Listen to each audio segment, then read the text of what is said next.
के द्वारा झांकी को लेकर कि राष्ट्रीय राजधानी दिल्ली में दिल्ली की झांकी नहीं लग पा रही है और आज की बात नहीं, कई वर्षों से ऐसा चलता रहा है। माननीय मंत्री सौरभ भारद्वाज जी इतने मंझे हुए राजनेता है कि उनके बयान में वो मीडिया को और पब्लिक को केवल गुमराह करते हैं। इन्होंने अपने पूरे बयान में ये नहीं बताया कि इनका प्रपोजल क्या था झांकियों का, इन्होंने ये नहीं बताया कि रिजेक्शन की वजह क्या थी। क्या इनका प्रपोजल स्पेशल कमेटी की सेट करी हुई पैरामीटर्स यानी उन मापदंडों पे खरा उतरता था या नहीं। 2017 में भी आम आदमी पार्टी ने स्कूल की ही झांकी उसकी 26 जनवरी की परेड में शामिल हुई थी। क्या बात इनके पास और कोई टॉपिक नहीं है? मैं पूछना चाहती हूँ कौन सा मॉडल ये दिखाना चाहते हैं। पहले बात कर लेते हैं स्वास्थ्य मॉडल की। इन्होंने कहा था कि दिल्ली में स्वास्थ्य सिस्टम को बेहतर करेंगे। आज तक एक नया अस्पताल और एक नया बेड इन्होंने ऐड नहीं करा।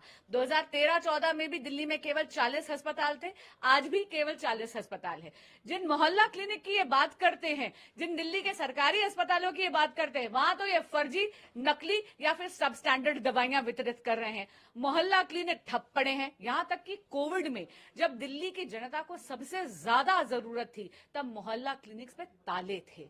मैं पूछना चाहती हूँ सौरभ भारद्वाज जी से कि कौन सा वर्ल्ड क्लास मॉडल ये देश के समक्ष प्रेजेंट करना चाहते हैं। अब हम बात करते हैं इनकी एजुकेशन सिस्टम की। एजुकेशन सिस्टम में आप जानते हैं कि 80% से ज्यादा दिल्ली के स्कूलों में विज्ञान नहीं पढ़ाया जा रहा। 2021 में इन्होंने बोला था कि खेल विश्वविद्यालय बनाएंगे, आज तक उसकी ईंट नहीं रखी गई। ये टारगेट रखते हैं 6000 क्लासरूम्स बनाने का, बनाते केवल 4000 क्लासरूम्स हैं। बना देते हैं टॉयलेट्स, उनको डाल देते हैं क्लासरूम की श्रेणी में और पैसा ले लेते हैं 7000 क्लासरूम्स का।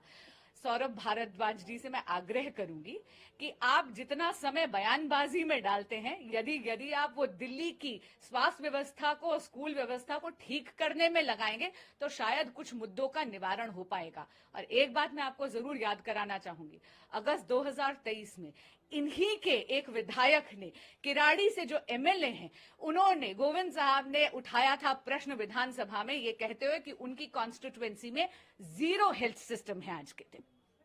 आपको नहीं लगता वो थीम की बात कर रहे हैं, नारी शक्ति की, जिसकी बात आप लोग लगातार करते हैं, विकसित भारत का भी वो जिक्र कर रहे हैं। दुर्भाग्यपूर्ण होता है कि दिल्ली में झांकी नहीं लग पाती है, दिल्ली की पूरे देश की नजर होती है, विदेश से भी मेहमान आते हैं, सबकी नजर होती है। दुर्भाग्यपूर्ण आप मानती है?